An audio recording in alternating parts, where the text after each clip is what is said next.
बिस्मिल्लाहिर्रहमानिर्रहीम। अस्सलामु अलैकुम। आज की हमारी कहानी है घर बर्बाद ना करें, जो कि बहुत ही इंटरेस्टिंग और एक मॉरल स्टोरी है। मेरी इस तहरीर का मकसद सिर्फ इतना है, जो गलतियां गरूर तकब्बर में मुझसे हुई हैं वो आप ना करें। और ये कोई कहानी नहीं, एक एक बात सच पर मबनी है। मैं एक जॉब होल्डर लड़की हूँ, अल्हम्दुलिल्लाह ग्रेड 18 की मुलाजिम हूँ एजुकेशन डिपार्टमेंट में, और बदकिस्मती से 2 बच्चों की माँ और खुला याफ्ता हूँ। औरत हमेशा जज्बाती होती है, जज्बात में आकर फैसला कर लेती है जो कि नहीं करना चाहिए। अपने जज्बात को काबू में रखना चाहिए। 37 मेरी उम्र है। 28 साल की उम्र में मेरी शादी हुई थी। मेरी शादी अपनी फैमिली में हुई थी। मेरे हस्बैंड भी एक गवर्नमेंट जॉब होल्डर थे, हेल्थ डिपार्टमेंट में वो जॉब करते थे। ग्रेड 15 में मेरी पहली औलाद बेटा था। बेटे की पैदाइश तक हम जॉइंट फैमिली में रहे और अच्छा वक्त गुजरा। अब मैं वैसे झूठ क्यों बोलूं कि जॉइंट फैमिली में मुझे कोई मसला था या कभी हुआ। बहुत अच्छे थे, मगर वो मुझे जॉइंट फैमिली में रहने का दिल नहीं करता था। मैंने अपने हस्बैंड से कहा, हम अपना घर बनाते हैं और अलग हो जाते हैं।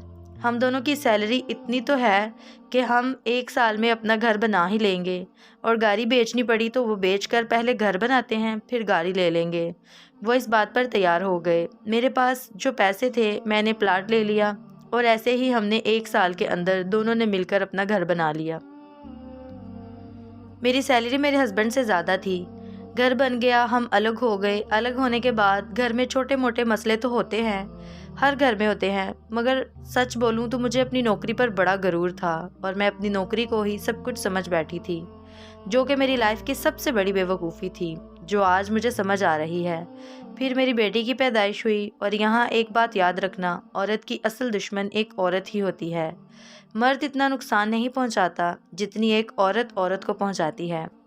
घर जो हमने बनाना था, इसमें ज़्यादा पैसे मेरे लगे थे, और वही गरूर तकब्बर घर में कोई भी बात होती तो मैं बात बात पर यही ताना दे देती कि घर में मेरे पैसे ज़्यादा हैं, तुम्हारा क्या है।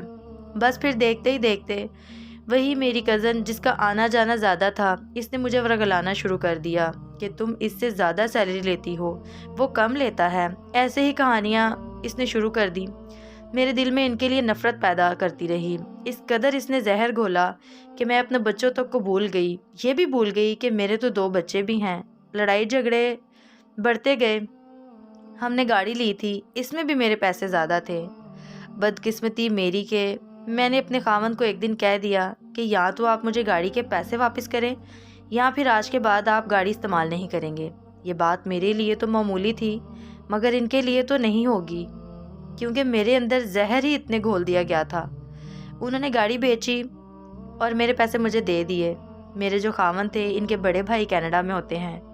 वो घर आए, 3 माह रहे। वो वापसी जाते उन्होंने गाड़ी अपने भाई को दे दी। वो काफ़ी महंगी गाड़ी थी, मुझसे ना बर्दाश्त हुई, तो मैंने एक दिन मुतालबा कर दिया कि घर में मेरे जो पैसे लगे हैं मुझे वापस करो। और यहाँ पर एक अटल हकीकत, वो ये कि ये सब कुछ मैं इसलिए वापस ले रही थी कि मैं अपनी इस कज़न की बातों में आकर खुला का फ़ैसला कर चुकी थी। अल्लाह इसको भी हदायत दे, मगर जो ऐसे किसी का घर बर्बाद करता है, खुदा इससे भी कभी खुश रहने नहीं देता। खुश वो भी आज नहीं है। उन्होंने वो गाड़ी बेची और मुझे मेरे पैसे वापस कर दिए। बाकी जो पैसे बचे थे, उन्होंने नौकरी छोड़ दी और इन पैसों से अपना बिजनेस शुरू कर दिया। एक होटल ओपन किया था। आज इनके पास अपने ज़ाती 3 होटल हैं, और मैं गुरूर तकब्बर में डूबी हुई हूँ। औरत नफ्सियाती मरीज़ बन चुकी हूँ। जब वो पैसे मुझे मिल गए, मैंने तलाक का मुतालबा कर दिया। उन्होंने और मेरे घर वालों ने मुझे तब बहुत समझाया, मगर मेरी अकल पर पर्दा पड़ चुका था, नहीं समझी मैं। बहरहाल मैं अपनी कज़न की बातों में आ गई। इसका जो देवर था, इसकी पहली बीवी फौत हो चुकी थी। इसकी एक बेटी भी थी और वो आर्मी में मेजर था। मेरी ज़िंदगी की दूसरी सबसे बड़ी गलती तलाक। मुझे उन्होंने एक शर्त रख दी थी कि मैं बच्चे तुम्हें नहीं दूंगा। मैंने इस शर्त को भी कबूल किया और तलाक ले ली। इद्दत पूरी होने के बाद मेरी कज़न ने अपने देवर के साथ शादी करवा दी। 4 माह वहाँ रही, नौकरी भी करती, पैसे वो सारे ले लेते। घर इनका बहुत बड़ा था, मगर कोई सुकून नहीं, हर वक्त टॉर्चर ही करते। अपने बच्चों को छोड़कर इसकी बच्ची को संभालती। सुबह स्कूल जाती तो बच्ची को साथ लेकर जाती। इनके घर में बड़ी बड़ी गाड़ियाँ, ड्राइवर, सब कुछ थे। مگر میں رکشے پر آتی جاتی، اور وہ میری کزن جس کی میں نے ہر بات مانی، وہاں میرے ساتھ اس کا رویہ ایسے ہو گیا تھا جیسے میں کوئی اس کی دشمن ہوں۔ 11 ماہ کے بعد پتہ چلا کہ اس نے اسلام آباد شادی کر رکھی ہے پہلے سے ہی۔ وہاں میں نے بہت نبھانے کی کوشش کی اور یہ تہیہ کر لیا تھا کہ اب کچھ بھی ہو یہاں سے نہیں جانا، مگر وہ بار بار کہتا جاؤ میری طرف سے تم آزاد ہو، بار بار ٹارچر کرتا کہ کسی طرح میں طلاق کا مطالبہ کروں۔ ماں باپ تو ماں باپ ہوتے ہیں۔ ایک دن ابو نے مجھے کہا کہ کوئی بات نہیں، تم واپس آ جاؤ گھر، وہاں ایسی اذیت بھری زندگی نہ گزارو۔ وہاں سے بھی طلاق ہو گئی، واپس آ گئی امی ابو کے پاس۔ ابھی 2 ماہ پہلے میرے ابو کی وفات ہو گئی، وہی میرا سہارا تھے۔ بھائی 4 میں سب کی شادی شدہ، ان کی اپنی زندگی ہے، اپنے بچے۔